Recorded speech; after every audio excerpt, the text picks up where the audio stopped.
There are two ways to view the stars, as they really are and as we might wish them to be.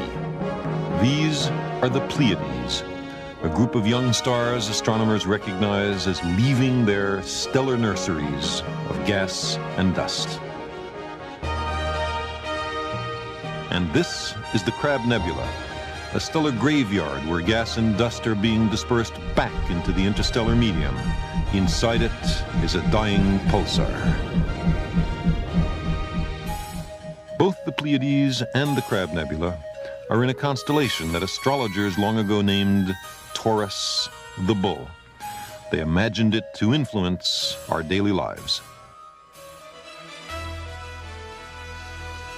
Astronomers say that the planet Saturn is an immense globe of hydrogen and helium, encircled by a ring of snowballs 50,000 kilometers wide, and that Jupiter's great red spot is a giant storm raging for perhaps 1,000,000 years. But the astrologers see the planets as affecting human character and fate. Jupiter represents a regal bearing and a gentle disposition. And Saturn, the gravedigger, fosters, they say, mistrust, suspicion, and evil. To the astronomers, Mars is a place as real as the Earth, a world awaiting exploration. But the astrologers see Mars as a warrior, the instigator of quarrels, violence, and destruction.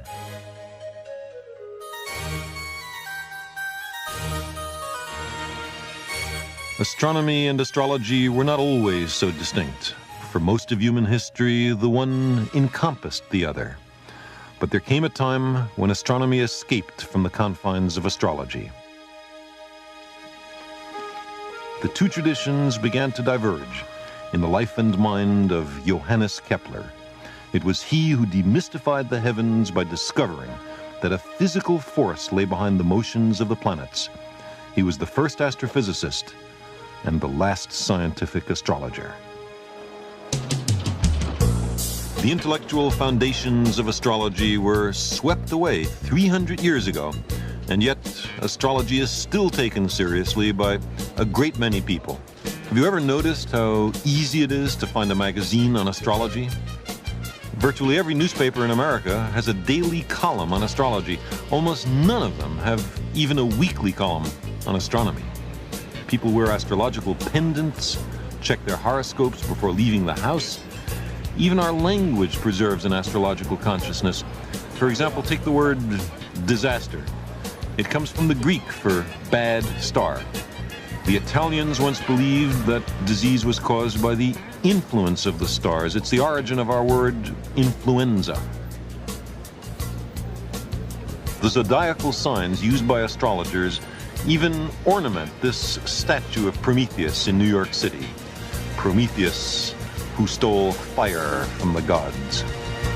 When the moon is in the seventh house and Jupiter aligns with Mars, then peace will... What is all this astrology business? Fundamentally, it's the contention that which constellations the planets are in at the moment of your birth profoundly influences your future. A few thousand years ago, the idea developed that the motions of the planets determine the fates of kings, dynasties, empires. Astrologers studied the motions of the planets and asked themselves what had happened last time that, say, Venus was rising in the constellation of the Goat. Maybe something similar would happen this time as well. It was a subtle and risky business. Astrologers became employed only by the state. In many countries, it became a capital offense for anyone but the official astrologer to read the portents in the skies. Why? Because a good way to overthrow a regime was to predict its downfall. Chinese court astrologers who made inaccurate predictions were executed. Others simply doctored the records so that afterwards they were in perfect conformity with events. Astrology developed into a strange discipline, a mixture of careful observations, mathematics, and record keeping with fuzzy thinking and pious fraud. Nevertheless, astrology survived and flourished. Why? Because it seems to lend a cosmic significance to the routine of our daily lives. It pretends to satisfy our longing to feel personally connected with the universe. Astrology suggests a dangerous fatalism. If our lives are controlled by a set of traffic signals in the sky, why try to change anything?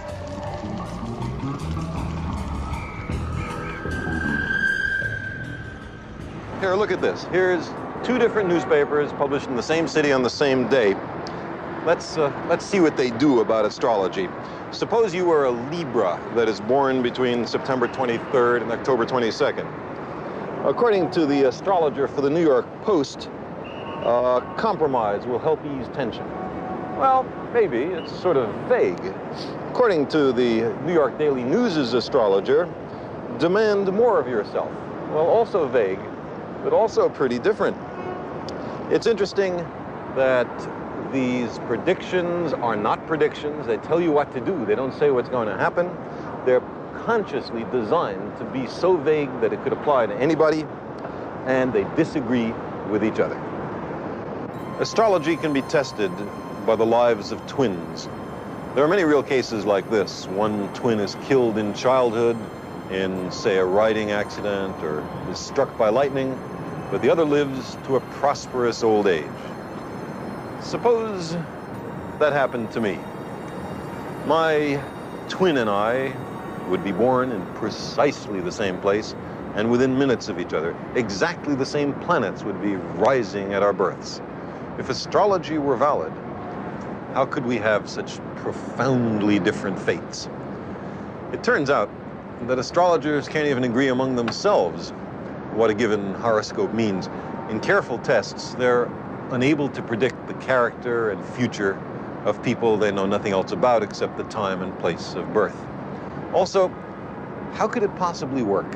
How could the rising of Mars at the moment of my birth affect me, then or now?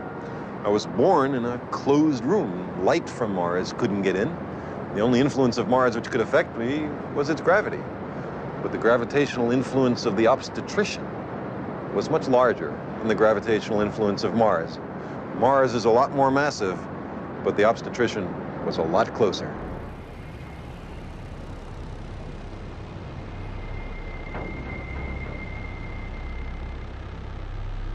The desire to be connected with the cosmos reflects a profound reality. For we are connected, not in the trivial ways that the pseudoscience of astrology promises, but in the deepest ways.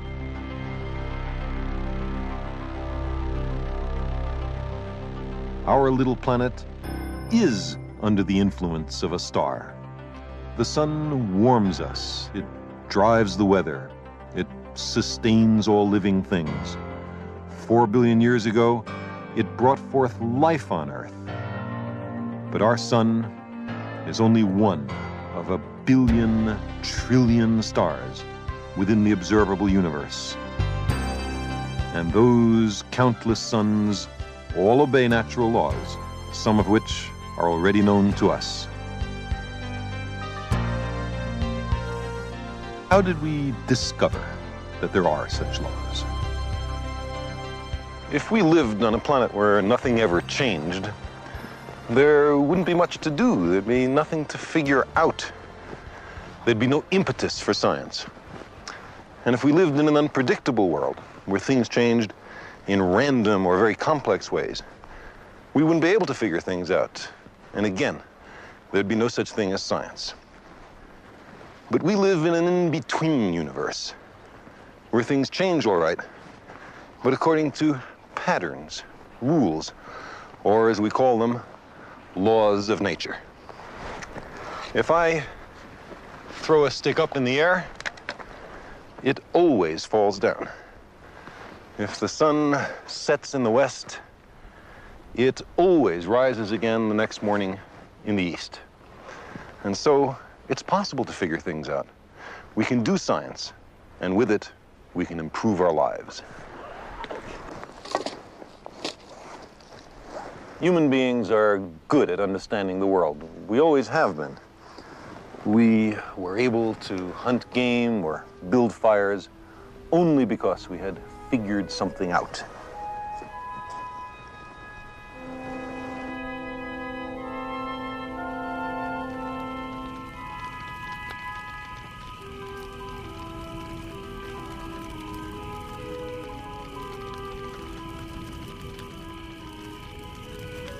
There once was a time, before television, before motion pictures, before radio, before books, the greatest part of human existence was spent in such a time.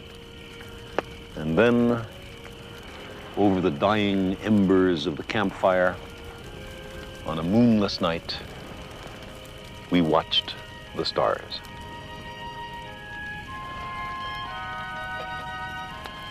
The night sky is interesting. There are patterns there. If you look closely, you can see pictures. One of the easiest constellations to recognize lies in the northern skies. In North America, it's called the Big Dipper. The French have a similar idea. They call it la casserole, the casserole.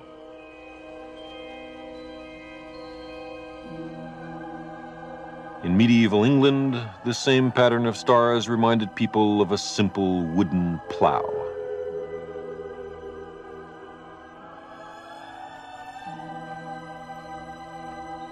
The ancient Chinese had a more sophisticated notion.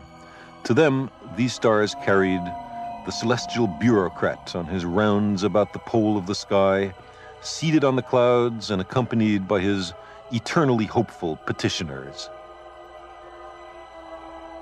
The people of Northern Europe imagined yet another pattern. To them, it was Charles's wain or wagon, a medieval cart. But other cultures saw these seven stars as part of a larger picture. It was the tail of a great bear, which the ancient Greeks and Native Americans saw instead of the handle of a dipper. But surely the most imaginative interpretation of this larger group of stars was that of the ancient Egyptians. They made out a curious procession of a bull and a reclining man, followed by a strolling hippopotamus with a crocodile on its back. What a marvelous diversity in the images various cultures saw in this particular constellation. But the same is true for all the other constellations. Some people think these things are really in the night sky, but we put these pictures there ourselves. We were hunter folk. So we put hunters and dogs, lions and young women up in the skies, all manner of things of interest to us. When 17th century European sailors first saw the southern skies, they put all sorts of things of 17th century interest up there, microscopes and telescopes, compasses and the sterns of ships. If the constellations had been named in the 20th century, I suppose we'd put their refrigerators and bicycles, rock stars, maybe even mushroom clouds. A new set of human hopes and fears placed among the stars. But there's more to the stars than just pictures. For example, stars always rise in the east and always set in the west, taking the whole night to cross the sky if they pass overhead. There are different constellations in different seasons. The same constellations always rise at, say, the beginning of autumn. It never happens that a new constellation suddenly appears out of the east, one that you never saw before. There's a regularity, a permanence, a predictability about the stars. In a way, they're almost comforting.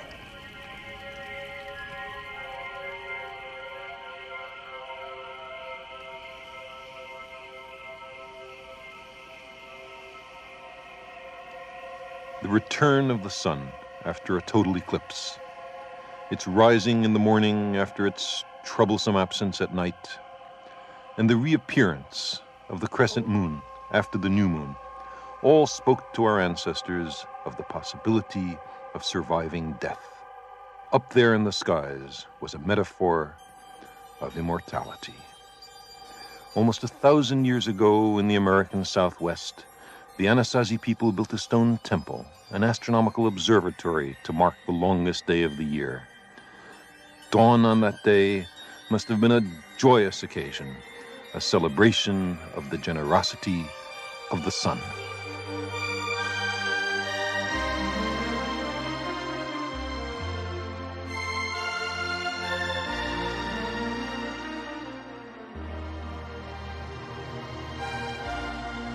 They built this ceremonial calendar so that the sun's rays would penetrate a window and enter a particular niche on this day alone.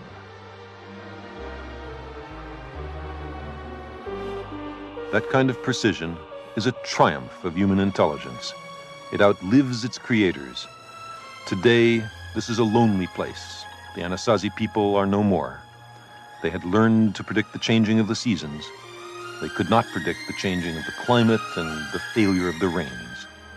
But their temple continues to catch the sun's first rays on the summer solstice.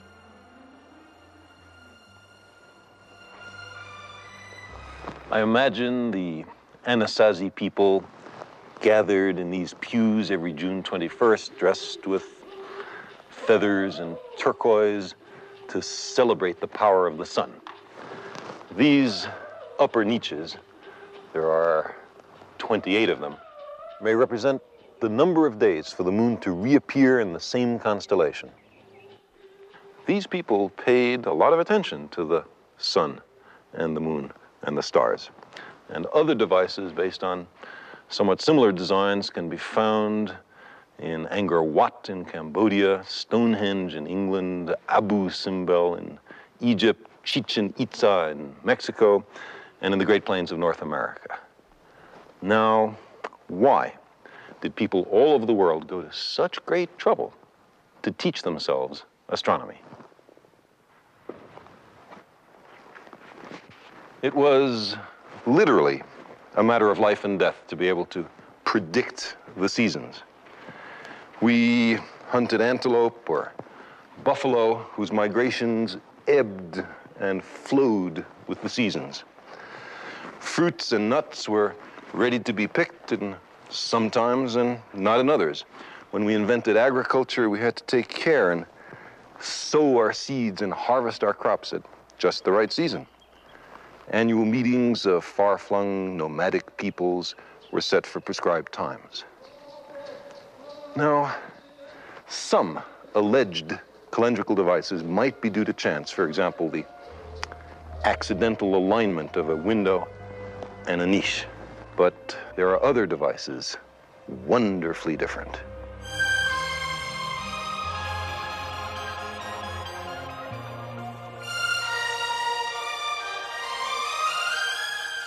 Today, only the dry ruins of the great Anasazi cities have survived the ravages of time. Not far from these ancient cities, in an almost inaccessible location, there is another solstice marker, this one of singular and unmistakable purpose. The deliberate arrangement of 3 great stone slabs allows a sliver of sunlight to pierce the heart of a carved spiral, only at noon on the longest day of the year.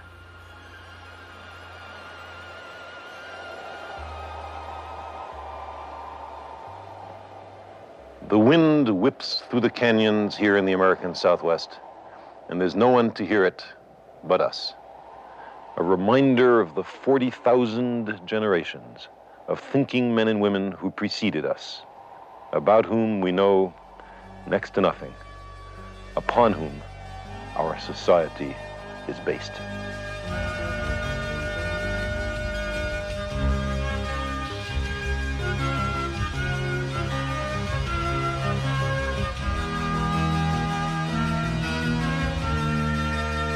When our prehistoric ancestors studied the sky after sunset, they observed that some of the stars were not fixed with respect to the constant pattern of the constellations. Instead, 5 of them moved, slowly forward across the sky, then backward for a few months, then forward again, as if they couldn't quite make up their minds. We call them planets, the Greek word for wanderers. These planets presented a profound mystery. The earliest explanation was that they were living beings. How else explain their strange, looping behavior? Later, they were thought to be gods, and then disembodied astrological influences. But the real solution to this particular mystery is that the planets are worlds, that the Earth is one of them, and that they all go around the sun according to precise mathematical laws. This discovery has led directly to our modern global civilization. The merging of imagination with observation produced an exact description of the solar system. Only then could you answer the fundamental question, the one at the root of modern science. What makes it all go? 2,000 years ago, no such question would even have been asked. The prevailing view had then been formulated by Claudius Ptolemy, an Alexandrian astronomer and also the preeminent astrologer of his time. Ptolemy believed that the Earth was at the center of the universe, that the sun and the moon and the planets like Mars went around the Earth.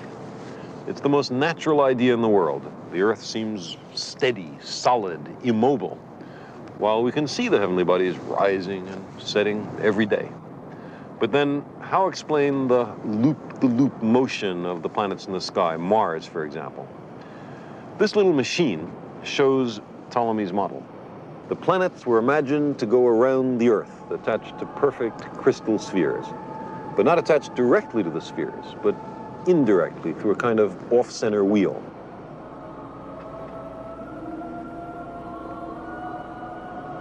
The sphere turns, the little wheel rotates, and as seen from the Earth, Mars does its loop-the-loop.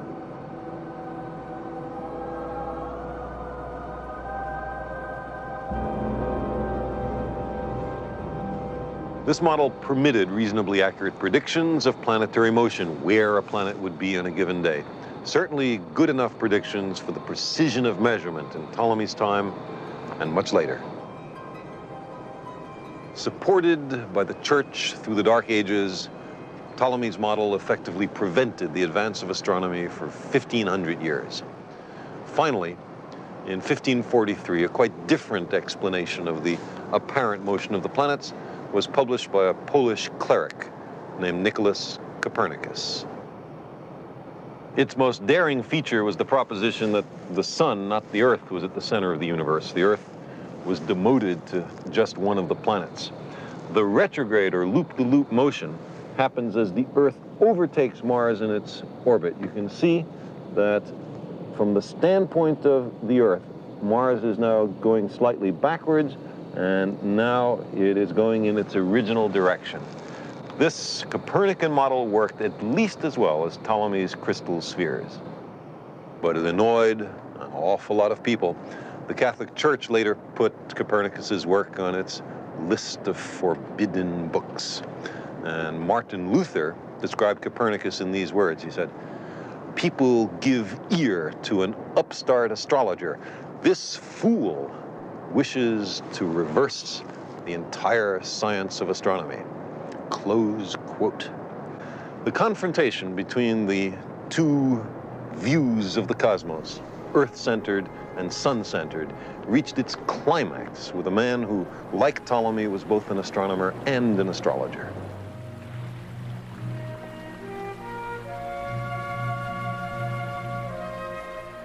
He lived in a time when the human spirit was fettered and the mind chained, when angels and demons and crystal spheres were imagined up there in the skies.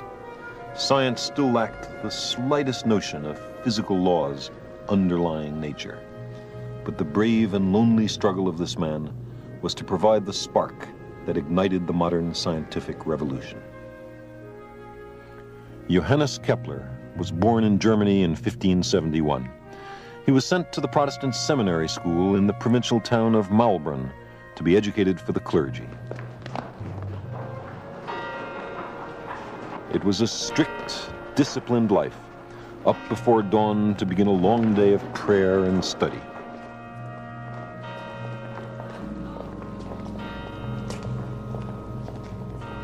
This was the age of the Reformation. Malbrunn was a kind of educational and ideological boot camp, training young Protestants in the use of theological weaponry against the fortress of Roman Catholicism.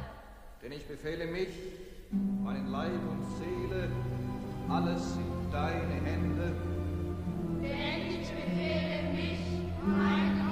There was little reassurance or comfort here for a sensitive boy like Kepler. He was intelligent, and he knew it. That, together with his stubbornness and his fierce independence, served to isolate him from the other boys. Kepler made few friends in his 2 years at Malbrunn. So he kept to himself, withdrawn into the world of his own thoughts, which were often concerned with his imagined unworthiness in the eyes of God. He despaired of ever attaining salvation.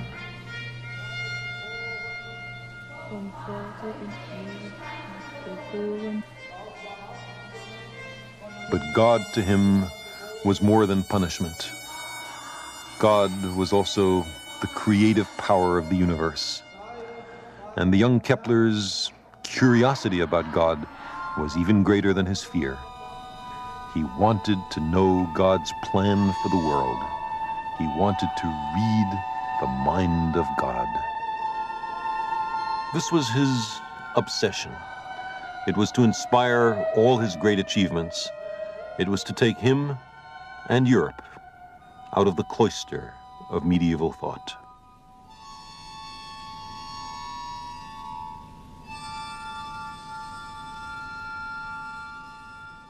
In places like Malbrunn, the faint echoes of the genius of antiquity still reverberated. Here, in addition to theology, Kepler was exposed to Greek and Latin, music and mathematics. And it was in geometry that he thought he glimpsed the image of perfection.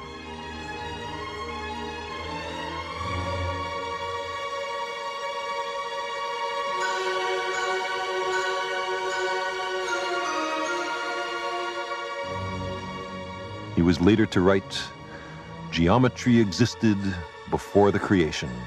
It is co-eternal with the mind of God. Geometry provided God with a model for the creation. Geometry is God himself."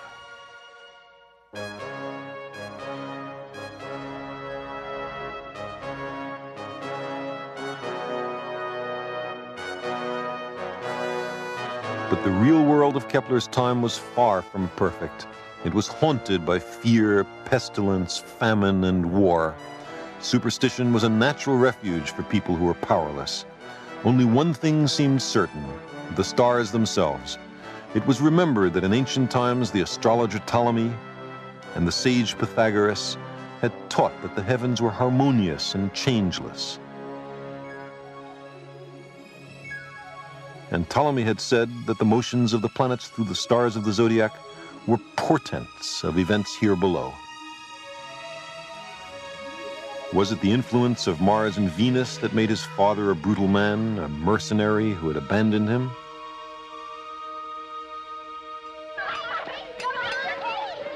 Did an unfortunate conjunction of planets in an adverse sign make his mother a mischievous and quarrelsome woman?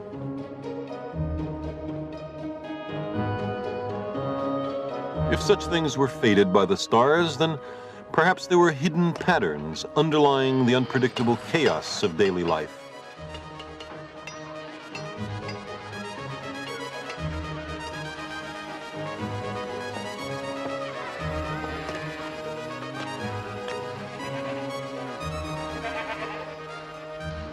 Patterns as constant as the stars.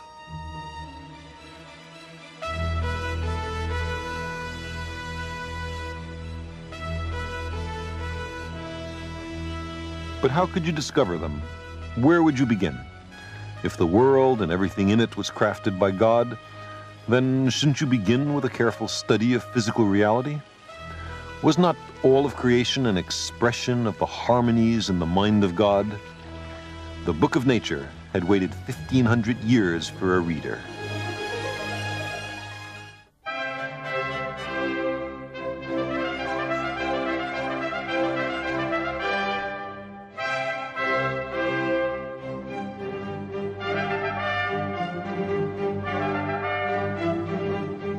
1589, Kepler left Malbrunn to continue his studies at the great university in Tübingen. It was a liberation to find himself amidst the most vital intellectual currents of the time.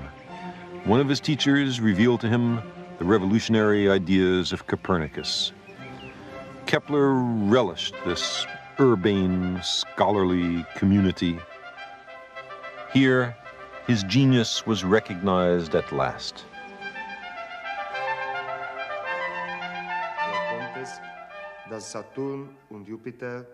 Kepler was not to be ordained after Tübingen. Instead, to his great surprise, he found himself summoned to Graz in Austria to become a teacher of high school mathematics.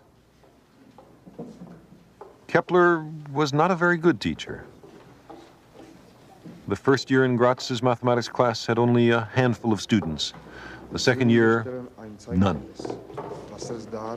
He mumbled, he digressed, he was at times utterly incomprehensible.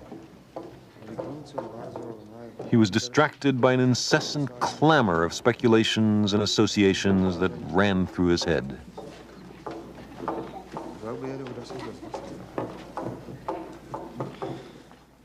And one pleasant summer afternoon, with his students longing for the end of the lecture, he was visited by a revelation that was to alter radically the future course of astronomy and the world.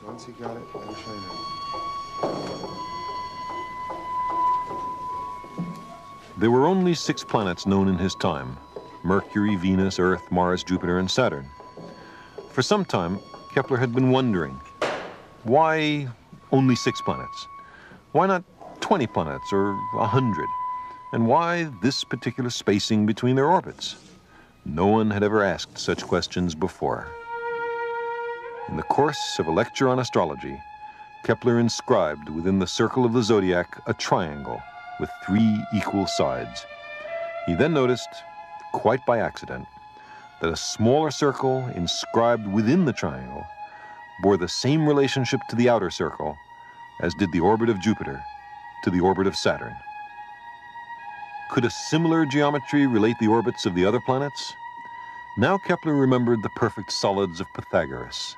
Of all the possible 3-dimensional shapes, there were 5, and only 5, whose sides were regular polygons.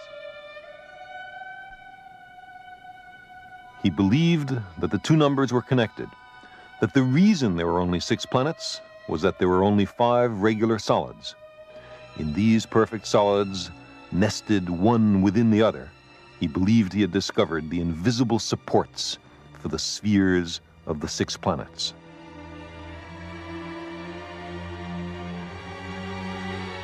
And this connection between geometry and astronomy could, he thought, admit only one explanation: the hand of God, mathematician.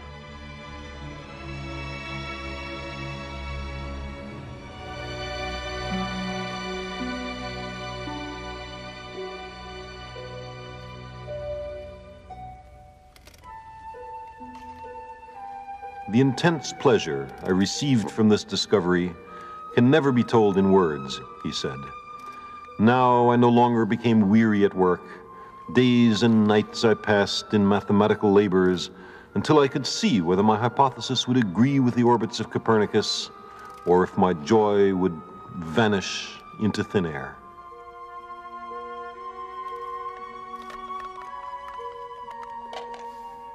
But no matter how hard he tried, the perfect solids and the planetary orbits did not agree with each other very well. Why didn't it work? Because unfortunately, it was wrong. The true orbital sizes of the planets, we now know, have absolutely nothing to do with the 5 perfect solids, as the later discovery of Uranus, Neptune, and Pluto shows. But Kepler spent the rest of his life pursuing this geometrical phantasm. He couldn't abandon it, and he couldn't make it work. His frustration must have been enormous. Finally, he decided that it must be the long-accepted planetary observations that were inaccurate, and not his model of the nested solids. There was only one man in the world who had access to more precise observations. That man was Tycho Brahe, who, as chance would have it, had recently written Kepler to come and join him. Kepler was reluctant at first, but he had no choice.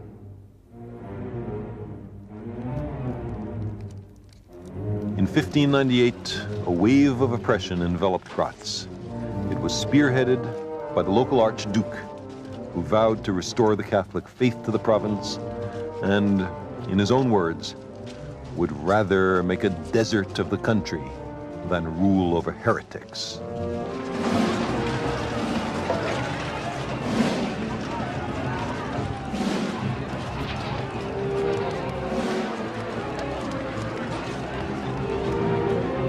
Kepler's school was closed. People were forbidden to worship or to sing hymns or to own books of a heretical nature. Those who refused to embrace Catholicism were fined 10% of their assets and exiled from the country on pain of death. Kepler chose exile.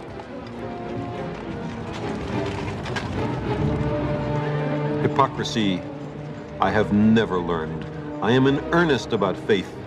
I do not play with it.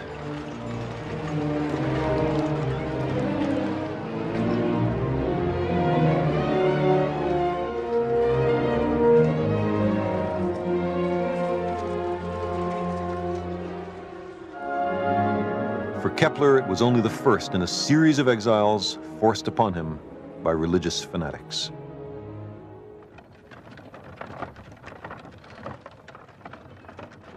Now he decided to accept Tycho Brahe's open invitation.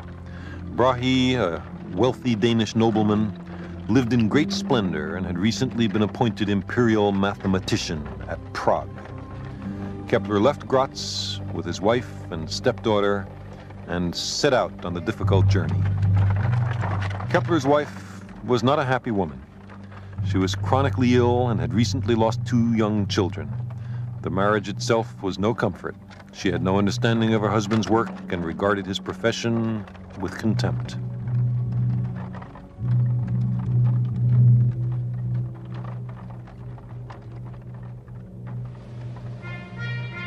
Kepler was married to his work, and every tedious mile was bringing him closer to the great Tycho Brahe, whose observations, he devoutly hoped, would confirm his theory. Kepler envisioned Tycho's domain as a sanctuary from the evils of the time. He aspired to be a worthy colleague to the illustrious Tycho, who for 35 years had been immersed in exact measurements of a clockwork universe, ordered and precise.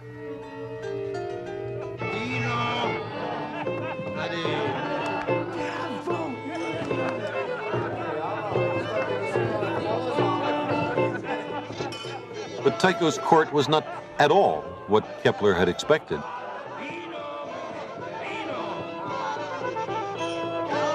Tycho himself was a flamboyant figure, adorned with a gold nose. The original had been lost in a student duel fought over who is the superior mathematician. And he maintained a circus-like entourage of assistants, distant relatives, and assorted hangers-on.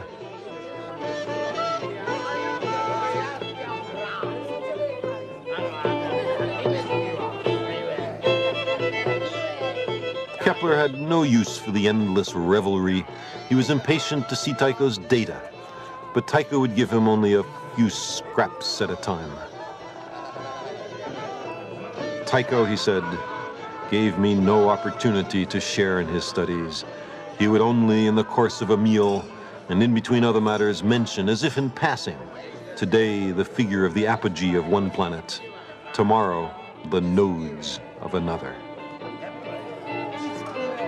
Kepler was ill-suited for such games, and the general climate of intrigue offended his sense of propriety.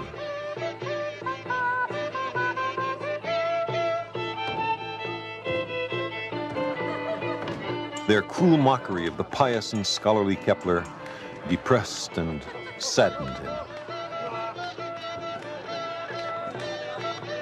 My opinion of Tycho is this. He's superlatively rich, but knows not how to make proper use of it. Tycho possesses the best observations. He also has collaborators. He lacks only the architect who would put all this to use.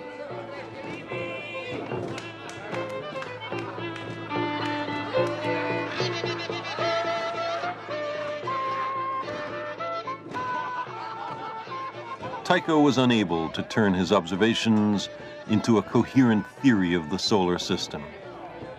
He knew he needed the brilliant Kepler's help. But simply to hand over his life's work to a potential rival, that was unthinkable.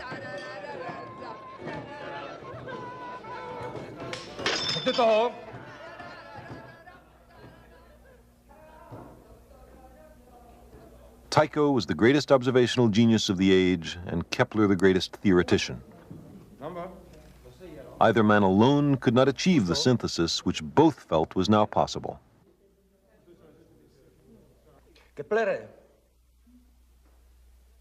The birth of modern science, which is the fusion of observation and theory, teetered on the precipice of their mutual distrust.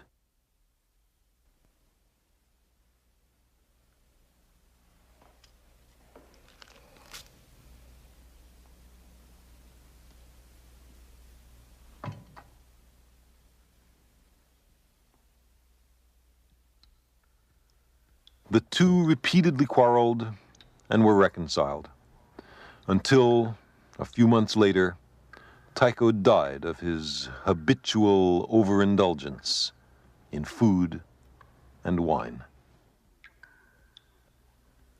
Kepler wrote to a friend, on the last night of Tycho's gentle delirium, he repeated over and over again these words, like someone composing a poem. Let me not seem to have lived in vain. Let me not seem to have lived in vain.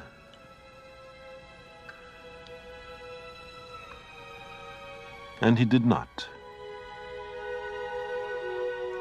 Eventually, after Tycho's death, Kepler contrived to extract the observations from Tycho's reluctant family, observations of the apparent motion of Mars through the constellations obtained over a period of many years. The data from the last few decades before the invention of the telescope were by far the most precise ever obtained up to that time. Kepler worked with a kind of passionate intensity to understand Tycho's observations. What real motions of the Earth and Mars about the Sun could explain to the precision of measurement the apparent motion as seen from the Earth of Mars in the sky. And why Mars?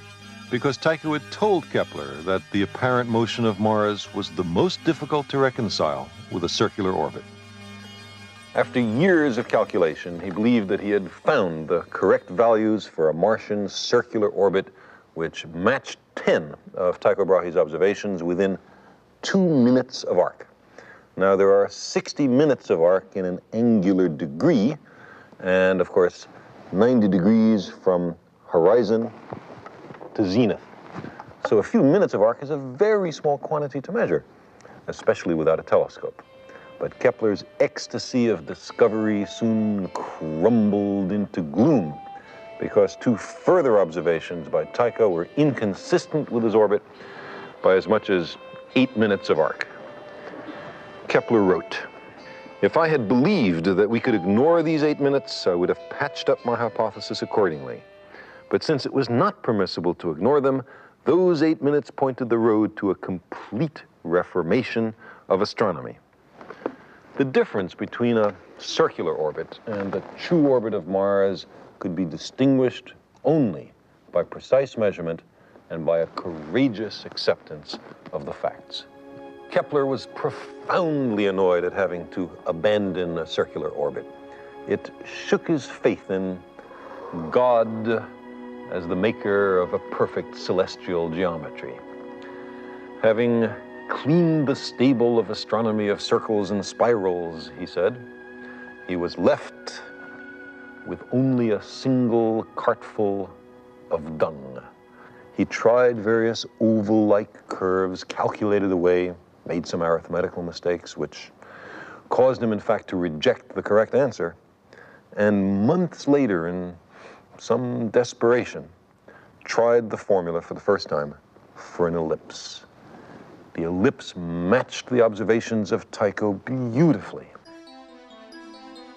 In such an orbit, the sun is not at the center, but is offset. It's at one focus of the ellipse. When a given planet is at the far point in its orbit from the sun, it goes more slowly. As it approaches the near point, it speeds up. Such motion is why we describe the planets as forever falling towards the sun, but never reaching it. Kepler's first law of planetary motion is simply this: a planet moves in an ellipse with the sun at one focus. As the planet moves along its orbit, it sweeps out, in a given period of time, an imaginary wedge-shaped area. When the planet is far from the sun, the area is long and thin. When the planet is close to the sun, the area is short and squat. Although the shapes of these wedges are different, Kepler found that their areas are exactly the same. This provided a precise mathematical description of how a planet changes its speed in relation to its distance from the sun. Now, for the first time, astronomers could predict exactly where a planet would be, in accordance with a simple and invariable law. Kepler's second law is this: a planet sweeps out equal areas in equal times. Kepler's first two laws of planetary motion may seem a little remote and abstract. All right, planets move in ellipses and they sweep out equal areas in equal times. So what? It's not as easy to grasp as circular motion. We might have a tendency to dismiss it, to say it's a mere mathematical tinkering, something removed from everyday life. But these are the laws our planet itself obeys, as we, glued by gravity to the surface of the Earth, hurtle through space. We move in accord with laws of nature, which Kepler first discovered. When we send spacecraft to the planets, when we observe double stars, when we examine the motion of distant galaxies, we find that all over the universe, Kepler's laws are obeyed. Many years later, Kepler came upon his third and last law of planetary motion, a law which relates the motion of the various planets to each other, which lays out correctly the clockwork of the solar system. He discovered a simple mathematical relationship between the size of a planet's orbit and the average speed at which it travels around the sun. This confirmed his long-held belief that there must be a force in the sun that drives the planets, a force stronger for the inner fast-moving planets and weaker for the outer slow-moving planets. Isaac Newton later identified that force as gravity, answering at last the fundamental question: what makes the planets go? Kepler's third, or harmonic law, states that the squares of the periods of the planets, the time for them to make one orbit, are proportional to the cubes, the third power, of their average distances from the sun. So the further away a planet is from the sun, the slower it moves, but according to a precise mathematical law. Kepler was the first person in the history of the human species to understand correctly and quantitatively how the planets move, how the solar system works.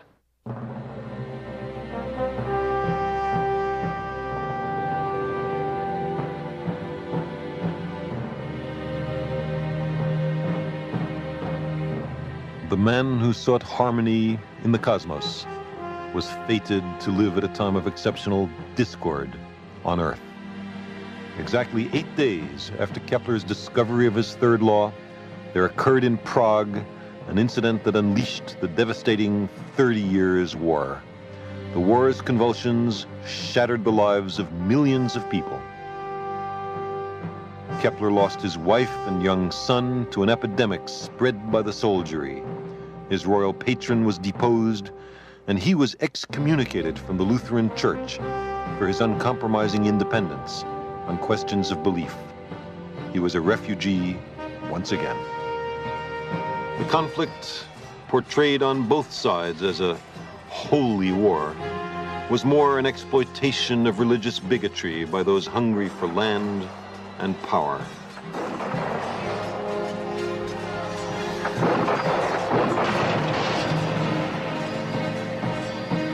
This war introduced organized pillage to keep armies in the field. The brutalized population of Europe stood by helpless as their plowshares and pruning hooks were literally beaten into swords and spears. Rumor and paranoia swept through the countryside, enveloping especially the powerless. Among the many scapegoats chosen were elderly women living alone who were charged with witchcraft.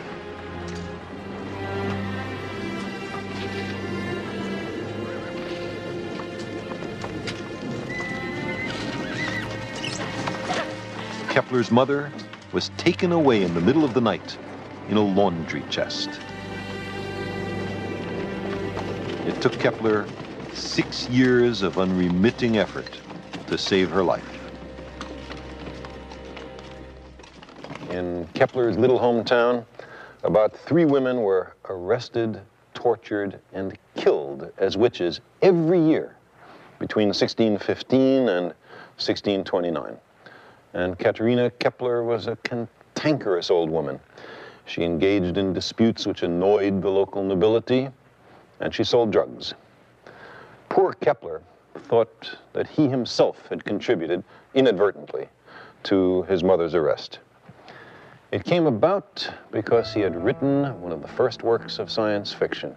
It was intended to explain and popularize science and was called The Somnium, The Dream.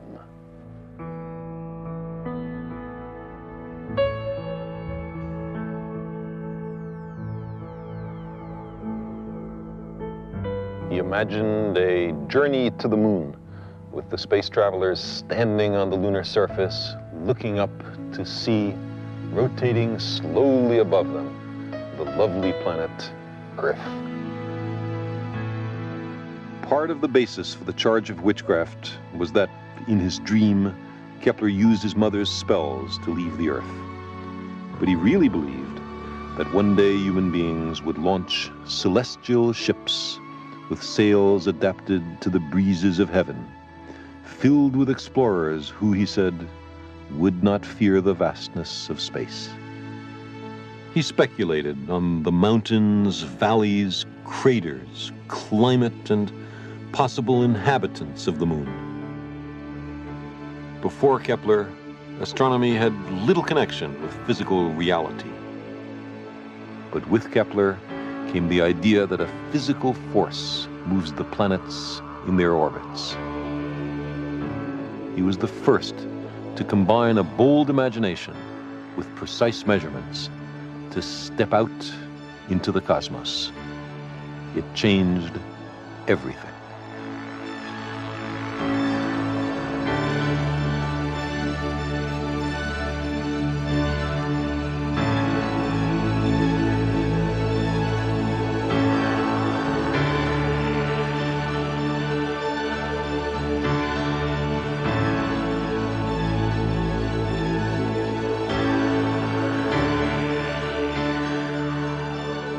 This fusion of facts with dreams opened the way to the stars.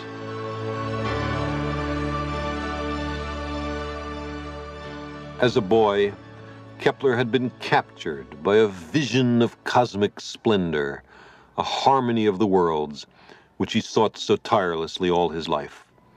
Harmony in this world eluded him. His 3 laws of planetary motion represent, we now know, a real harmony of the worlds. But to Kepler, they were only incidental to his quest for a cosmic system based on the perfect solids, a system which, it turns out, existed only in his mind. Yet, from his work, we have found that scientific laws pervade all of nature, that the same rules apply on Earth as in the skies, that we can find a resonance, a harmony between the way we think and the way the world works. When he found that his long-cherished beliefs did not agree with the most precise observations, he accepted the uncomfortable facts. He preferred the hard truth to his dearest illusions. That is the heart of science.